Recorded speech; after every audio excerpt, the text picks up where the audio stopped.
Saya yakin teman-teman yang menonton video ini sudah tidak asing lagi ketika mendengar nama Kahar Muzakar.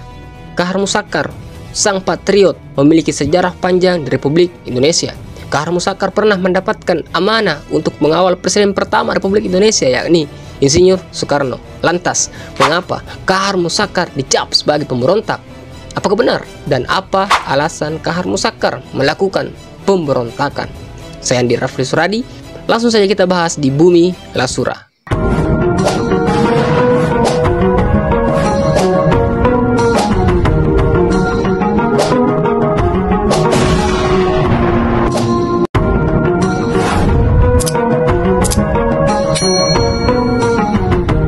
Assalamualaikum warahmatullahi wabarakatuh.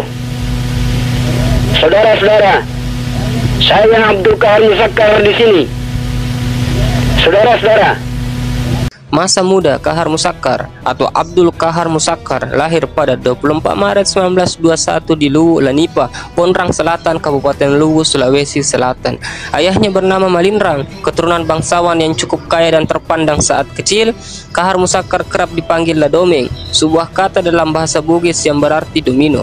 Karena saat ia lahir, sang ayah sangat suka bermain domino. Setelah tamat sekolah Muhammadiyah di Palopo, Kahar Muzakar melanjutkan studi ke Jawa. Ia menempuh pendidikan guru di Sekolah Muallimin di Solo yang dikelola oleh Muhammadiyah.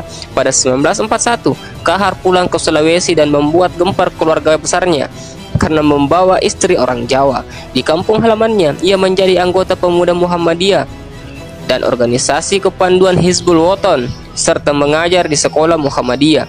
Kahar Muzakar tertular euforia yang berharap Jepang bisa membebaskan Indonesia dari Belanda. Ia juga bekerja sebagai pegawai Nippon Dohopo, sebuah lembaga informasi di Makassar. Kahar Muzakar masuk dalam gerakan nasionalis Indonesia bersama rekan-rekannya dari Sulawesi Selatan. Ia mendirikan Gerakan Pemuda Indonesia Sulawesi atau disingkat GEPIS. Organisasi itu berganti nama menjadi Angkatan Pemuda Indonesia Sulawesi atau disingkat APIS, yang merupakan bagian dari Angkatan Pemuda Indonesia API dan diakui oleh secara nasional. Kahar bahkan ikut terlibat dalam peristiwa rapat raksasa di lapangan Ikada, Jakarta pada 19 September 1945. Saat itu ia bertindak sebagai salah satu pengawal Soekarno-Hatta yang siap melindungi mereka dari tentara Jepang dengan bersenjata parang. Selanjutnya, Kahar turut berperan mendirikan Kebaktian Rakyat Indonesia Sulawesi atau disingkat KRIS, organisasi pemuda Sulawesi untuk menganyang Belanda. APIS kemudian melebur ke dalam KRIS, di mana Kahar menjabat sebagai sekretarisnya yang bertugas membentuk cabang KRIS di Jawa Timur, Jawa Tengah. Pada masa itu, Kahar bertemu dengan tahanan politik Belanda dari luar pulau, sebagian besar orang Bugis Makassar yang dipenjara di Nusa Kambangan. Kahar berhasil merundingkan pembebasan sekitar 800 tahanan yang kemudian diberi pelatihan militer singkat dan menjadi pasukan intinya. Pada saat ibu kota Indonesia dipindahkan ke Yogyakarta pada awal 1946, Kahar kembali menjadi salah satu orang yang mengawal dan memberi perlindungan kepada Soekarno. Karena masalah internal, Kahar tidak bertahan lama di KRIS dan setelah itu ditugaskan oleh Jenderal Sudirman untuk mempersiapkan pembentukan tentara Republik di Sulawesi. Karir Kahar mulai cerah ketika ia ditugaskan menjadi Komandan Persiapan Tentara Republik Indonesia atau disingkat TRI di Sulawesi. Anggotanya adalah bekas Tapol Belanda yang telah ia beri pelatihan militer dan anggota KRIS.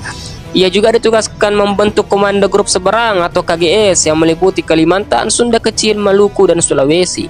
Pada Juni 1950, Kahar Muzakar ditugaskan ke Sulawesi Selatan untuk bernegosiasi dengan Komando Gerilya Sulawesi Selatan atau disingkat KGSS.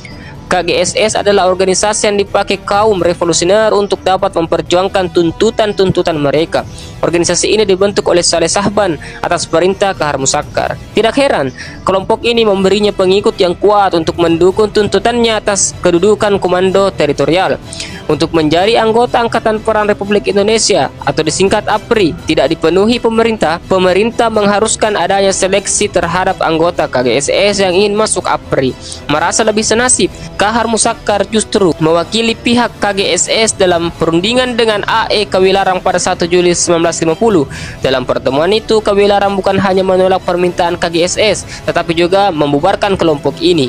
Tindakan Kawilarang membuat Kahar Muzakar naik pitam dan melayangkan tuntutan Selatan. Tuntutan yang diminta oleh Kahar Muzakkar adalah apabila permintaan KGSS untuk masuk ke dalam APRI dengan nama Brigada Hasanuddin tidak dipenuhi, maka mereka akan memberontak. Merespon tuntutan itu, pemerintah mengeluarkan kebijaksanaan dengan memasukkan semua anggota KGSS ke dalam Korps Cadangan Nasional dan Kahar Muzakkar diangkat sebagai pemimpin dengan pangkat Letnan Kolonel. Kahar Muzakkar menolak kebijaksanaan tersebut dan memilih melarikan diri ke hutan bersama pengikutnya yang membawa senjata. Ia memutuskan untuk menempuh jalannya sendiri ketika merasa semua pengabdiannya pada masa perang kemerdekaan tidak mendapat balasan sepadan. Pemberontakan, begitu sebutan yang melekat kemudian terhadap gerakan Kahar Muzakkar karena tindakannya dinilai mengancam keutuhan negara kesatuan Republik Indonesia. Gerakan yang dipimpin Kahar Muzakkar mendapat dukungan besar dari penduduk setempat. Penolakan terhadap tuntutan para pejuang dirasakan oleh rakyat sebagai suatu penolakan terhadap peranan mereka sendiri yang telah menderita selama masa revolusi.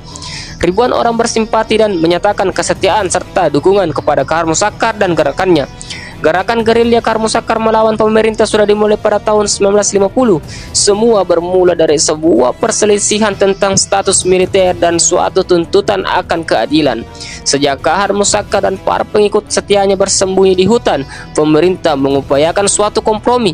Singkatnya, pada 1957, Kahar Muzakkar dengan dukungan aristokrasi yang semakin merosot jumlahnya masih memegang kekuasaan atas sebagian besar Sulawesi Selatan. Selama rentang waktu pemberontakan Kahar Muzakkar, gerombolan yang dipimpinnya memang selalu mengalami perubahan. Hal itu pula yang menimbulkan persoalan internal, di mana timbul pertentangan antara Kahar Muzakkar dan beberapa komando bawahannya. Memasuki tahun 1962, gerakan Kahar Muzakkar bukan lagi menjadi ancaman besar seperti tahun-tahun sebelumnya. Kematiannya diperdebatkan pada penghujung 1964. Divisi Siliwangi di bawah Komando Solihin berhasil memburu Kahar Muzakkar dan sisa-sisa pendukungnya hingga ke Sulawesi Tenggara. Dalam penyergapan pada 3 Februari 1965, Kahar Muzakkar tewas di tangan Kopral Sadeli di pinggir Sungai Lasolo. Mulanya, Kahar Muzakkar tidak direncanakan akan dieksekusi di tempat. Namun, ketika Kahar Muzakkar berusaha melarikan diri dan menggenggam granat, tembakan pun dilepaskan. Sadeli membandingkan jasad yang baru saja ia tembak dengan foto Kahar yang dibawanya, dan ternyata sama. Setelah diterbangkan ke Makassar, jenazah Kahar juga diidentifikasi oleh keluarganya. Di saat yang sama, masih banyak pengikut setia Kahar yang menyangkal kematiannya.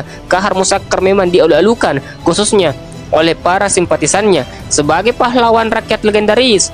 Bagi sebagian pengikutnya, berita kematian Kahar hanyalah propaganda pemerintah. Mereka lebih percaya bahwa Kahar sebenarnya melarikan diri dan hidup menggunakan identitas baru. Kami segenap keluarga besar Bumi Lesurah memohon maaf jika terdapat kekeliruan di video ini. Mohon kritik dan sarannya agar channel kami dapat terus belajar dan berkarya. Jangan lupa subscribe. Sampai ketemu di konten selanjutnya.